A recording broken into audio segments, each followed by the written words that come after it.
Өмір сырлары 4 бөлім. Осылай 2 курсты аяқтағанымда агентте бір жігітпен таныстым. Өзімнің жерлесім екен. Менен 2 жас үлкендігі бар. Менің логинімді туған сіңілімнен алыпты. Агентте біраз сөйлесіп жүрдік. Аузы күйген үрлеп ішер дегендей кездесуге қанша шақырса да мен асықпадым. Кейін оның намаз оқитын, иманды жігіт екенін білген соң ғана бірнеше айдан кейін жүздесіп кездесуге келістім. Жақсылық маған бір көргеннен ұнады. Жүзі жылы, өте қарапайым, салмақты жігіт екен. Екеуміз бір-бірімізбен жақынырақ танысып, араласа бастадық. Осылай ол маған өз сезімін білдіріп, үйленуге ұсыныс жасаған кезде мен іштей қатты қиналдым.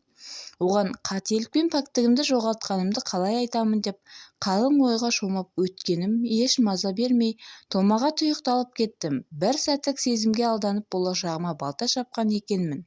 Ол жайлы Жақсылыққа қалай айтарымды білмей сыртым бүтін, ішім түтін болып жүргенімде ол мені аяқ астынан ата-анасымен таныстыруға үйіне ертіп барды.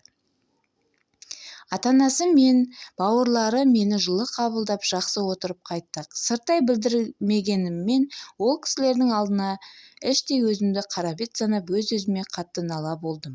Жақсылықтың маған деген шынайы сезімі мен үйленуге деген шынайы ниетін көрген соң бар батылдығымды жинап, оған бар шындығымды айтып едім. Ол үндемей тыңдады.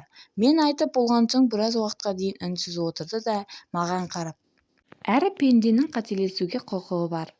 Бұл өмір ғой, тағдыр. Ол кезде тым жас болдың, алды-артыңды ойламадың. Дегенмен сондай болды екен деп теріс жолға түсіп кеткен жоқсың. Өткеніңнен сабақ алып, алдыңа мақсат қойып, міне, оқуыңды да аяқтағалы отырсың. Мен сені жанымдай жақсы көремін. Ал маған дейін болған іс сол өткеннің еншісінде қалсын. Келесі айда үйленеміз» деп кесіп айтты.